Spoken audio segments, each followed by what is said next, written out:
the freaking nut job that goes around just chopping people up. Well, the feds or whatever heard that he's gonna be here today. So they set up a trap for him. I've been talking to you on and off for over 2 decades. 23 years, yeah. I don't know if you remember me or not. Congratulations on everything. Yes. What is the value in taking a break? Because a lot of people are loving what they're calling the renaissance of Josh Hartnett. I know you took what is the value of taking that nice break to focus on some other things? You know what's interesting is that, like, from my perspective, I wasn't taking a break per se, as I just like changed directions from what people expected of me in the industry. I'm contrarian, like I want to do things that people don't expect. It's more fun, I think, for an audience to see an actor do things that are unexpected. And unfortunately, for a while, people didn't want to see that. People were not interested, or within the industry, not interested in really promoting those movies. So some of those movies, as worthy as they were, as good as they were, they just went under the radar. But then recently, for whatever reason, people have become really interested in seeing me play these different characters, and now I get to work in a bigger way with, you know, more people coming to see it. So why do you think the shift? How do you explain That's a good question. I mean, first off, like working with directors that everybody wants to see their movies does help. But when you work with directors like M. Night, or you work with directors like Chris Nolan or Guy Ritchie or, you know, even Raoul Peck, it all kind of comes out in a larger way, and so people are necessarily just going to be introduced to it in a different way. I know M. Night, he just posted recently a very funny fan picture that holding up a sign, "Thanks for the childhood trauma." And I'm wondering, what was that movie for you? Is there a movie that genuinely could have led to some therapy sessions? Well, I thought Signs was terrifying. Yes. Yeah. Like, Sixth Sense was the first one, and we didn't know what to expect, and it was really creepy. But I didn't, like, at the end of it, I was amazed, and I was like, this guy's an incredible filmmaker, but it didn't scare me. It just was like, wow, what great filmmaking. And then with Signs, it was so scary. Yeah. Like, that definitely... You needed a couch and maybe Well, someone to talk to. I couldn't be in a cornfield after. I couldn't, like, look at the... Well, I didn't want to be in the countryside, and now I live in the countryside. I don't want to think about it too much. By the way, you live in the most I love where you live. Not that I've been to your house, but I love that whole area where you live. Speaking of creepy, you have mastered with Cooper. There are close-ups of him smiling where you feel, oh, he's a dad. And then there's the smile like, oh, he's evil. Right. How do you draw the distinction between the smile that's authentic and dad-like and I am not a good human? Well, because the I am not a good human smile is the more authentic one for him. So really, it's not necessarily... I'm not an actor who can sit and look at myself in the mirror and try to figure out how I want the character to look or act. It's more like that I try to feel and understand the psychology of the character and then look at like what the situation is and what it requires.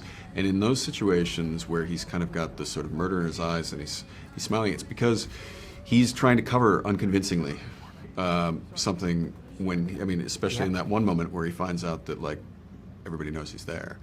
And that is a very it's a complex psychology, you know. Like suddenly this thing that he's been doing so well for such a long time, this facade that he's put up, kind of almost seamlessly, is suddenly there's just a crack in it, and you can see something in his eyes, and you like, oh, you don't want to mess with him. Yeah. And that happened just because I felt where that character was at the time. Interesting. Well, you nailed it. I sensed it immediately. Good. I was reminded the first concert I ever went to, my dad took me. It was Journey. It was years ago in the 80s. It almost got thrown out because some kids were saying some not so nice language, and my dad kept turning around saying, I'm with my daughters. I'm the oldest of four, by the way, four girls. Right. If you could drag your daughters and your family to the concert that you lived for when you were their age, what would they have been seeing with you? Oof. I mean, when I was 8, I think I was just very into, like, Prince was a big deal back then.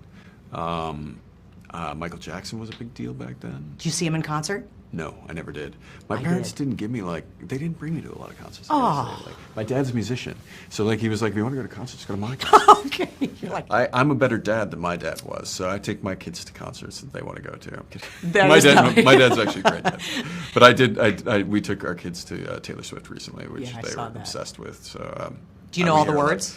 I hear it in the car every day, so yeah, I know a lot of words. Terry Hitchcock from Harkins Theaters, which is based in Arizona, but we're Oh no, I met Mr. Harkins recently. Dan Harkins. Yes, wonderful. He was like, "Hey, you should come to my theaters." I'm like, "I'm always at your theaters because I preview there." Yep. That's right. You do preview down there. Yeah. That's great. Thank you for doing that. I love the picture that you recently posted with the fan holding up a sign. Thanks for the childhood trauma. I'm curious, what was that movie for you, where you thought, you know what, I could use a therapist and a couch right That's now? definitely was The Exorcist. Yeah. Yeah, definitely was The Exorcist. I saw it obviously much after it came out, but I saw it on HBO. That time HBO was always not for kids. Right. It was like he was even daring to get to watch HBO, especially in an Indian household. But that movie I got to watch, I was just traumatized for that. That's traumatizing. That It movie is. is traumatizing. Even in your 50s, that could be traumatizing. Definitely. Rewatch that movie. It's funny, though, your daughter said she was watching scary movies, obviously, much younger. Were you ever Yeah. concerned, or did you think, you know what, I'm going to immerse these gals in this early, and they won't have any childhood trauma? You know, it's funny. We just make sure that they're okay. So they started watching kind of my movies at 10. So 10, 11, 12, we'd show them a new one of my movies in order, the way I shot Yeah, them. that's great. But our youngest one is a scaredy cat. So she did not watch them at 10. So we gauged it based on the kid. So she only, when she was like 14, started watching it. And be like, all your friends have seen my movies. You have to start watching them. Well, she's obviously going to see this one. Yes, because exactly. her sister's in it. Yes, exactly. Any nerves at all having to direct your daughter, who obviously is a performer? She's a wonderful singer, but she hadn't really acted a whole Yeah, that's lot. correct. Yeah.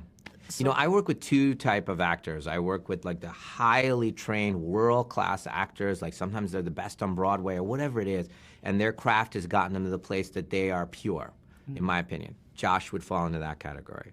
And then I work with another group, which is the absolute pure human being. Most of the time they're children or they've never acted before. And then I'm helping them with the craft. And so I'm saying to them, this is how you think. Don't ever think about what you want to have happen. You're thinking from the character. So I teach that way. And Salika is both columns. She, as a musician, is in this column. World class, knows everything, spent her whole life, 23 years studying it, but as an actor is in this column. But she shares the purity from the things I'm looking for. Obviously, he has to go to this concert with his daughter. She knows all the lyrics to Lady Raven. Yeah. If you were to take your kids to that concert of dreams at that age for you, where would you have taken them? Well, I would have What taken them concert? to the Joshua Tree tour. Oh, you did see that, right? I did, yeah. How great was that? Yeah, I was, 16, and, if they could go experience that with me and everybody chanting, and it was like that kind of, there's a spirituality to it that has stayed with me. What's the best concert you've ever been to? Is it that one?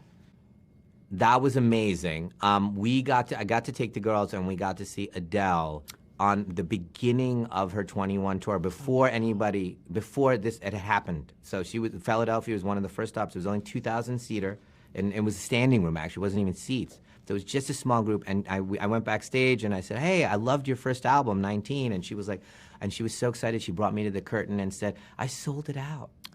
And this was where we met her, and then we watched her do this concert, and I was like, oh my God, this is one of the great artists that we're watching. Me and the girls were like, our jaws were on the ground.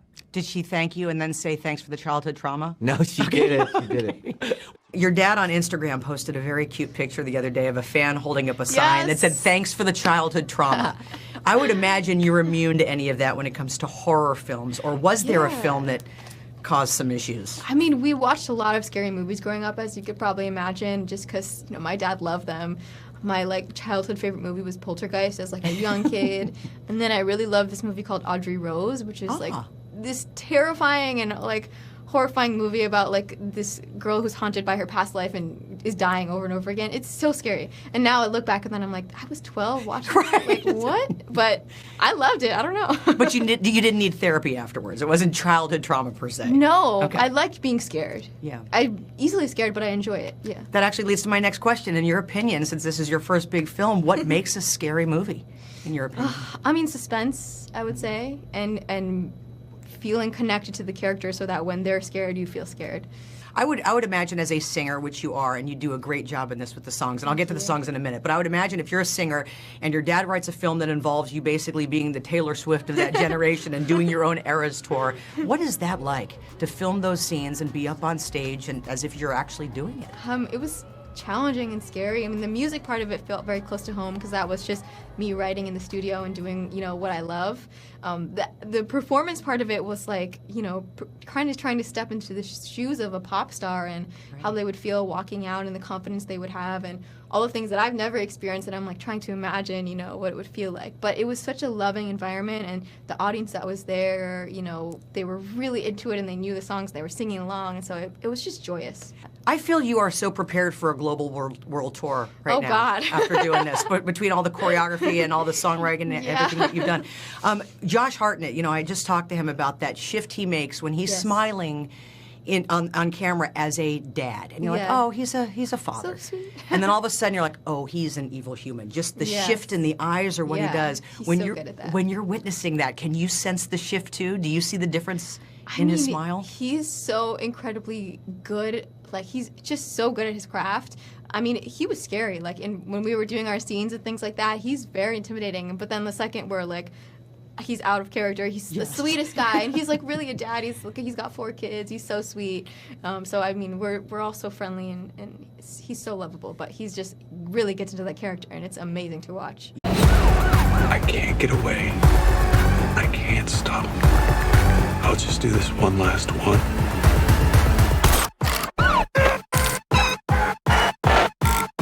Enjoy the rest of the concert.